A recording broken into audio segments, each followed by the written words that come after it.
Did you have something you were going to share with me, Mom? Yeah, I just wanted to say that when your dad and I were together, and it's been a long time since we've been together, years and years, and you were just a little gal, and little gal guy,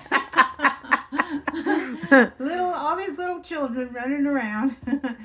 Anyway, and I just want you to know that your dad and I know this about each other. In those days, uh, we really did appreciate each other's differences, and we got each other's sense of humor.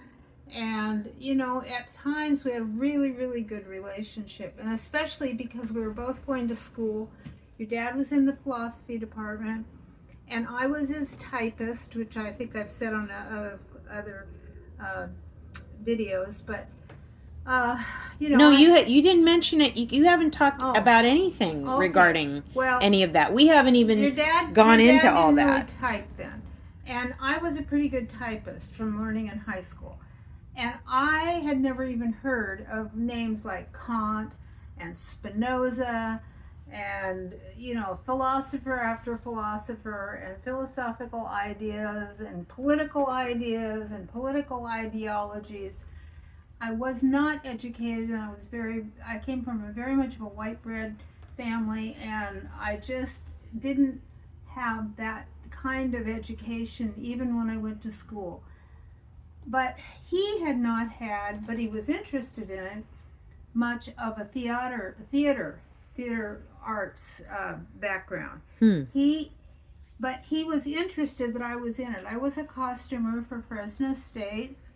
When we went to Fresno State, we were both juniors trying to get through school, and there were tremendous revolutionary activities going on campuses. We were in lots of marches and listening to a lot of his philosophy professors and English department professors, and they actually put a bomb on a computer in the English department. There was a lot of things that happened. A lot. Okay, now, is it true? I heard a story that my dad threw a brick through the student union window.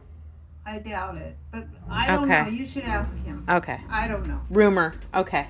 Maybe somebody circulated that. There was a lot of things. Context is the Vietnam War protests, right? In the war protests, and there was a lot of rumors like that all over the campus, and in the community. Mike Rhodes and Pam lived down the street from our house in Fresno, our Arthur house, and they were involved in it, although I don't think they were students.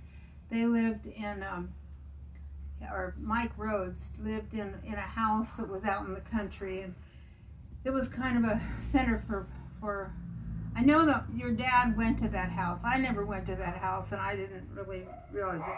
But what was one of the fun things was I would come home and I would say, "Hey Jeff, I gotta have somebody do some Shakespeare with me, and can you be my husband in the Shakespeare, this Shakespeare reading?" So he goes, "Oh, okay." He's always a pretty good guy, and he always wanted to learn new things. So we did a really good.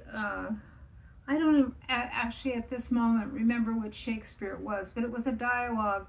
I think it was Queen Anne. No, not Queen Anne. Tatiana and no, okay. I can't remember. Midsummer Night's Dream. I'm thinking about. No, nothing like that. Night's Dream. It was a serious tragedy. One of the tragedies. I see. Of the royalty, and so like King Lear or. No, it wasn't like King Lear. No, okay. Because it wasn't the daughters and the father. It was this couple, and we did that on the stage at Fresno State in front of the drama class. I mean, it wasn't a production. It was just a class, but it was very good, and he was very into it, and he could memorize. I actually, amazingly enough, could memorize stuff then lines of Shakespeare, but I certainly couldn't even begin to do that now. So anyway, hey, you never know. I mean, you might surprise yourself. I just want to, thumbs up to Jeff Fawcett and the old Janet Fawcett that lived with him, and the baby was Laurel Fawcett, and we had a lot of adventures, and we hauled her around in her little seat all over campus and on our backs, and went up to the mountains and did all kinds of things in those days. It's nice to remember those things. Thank you.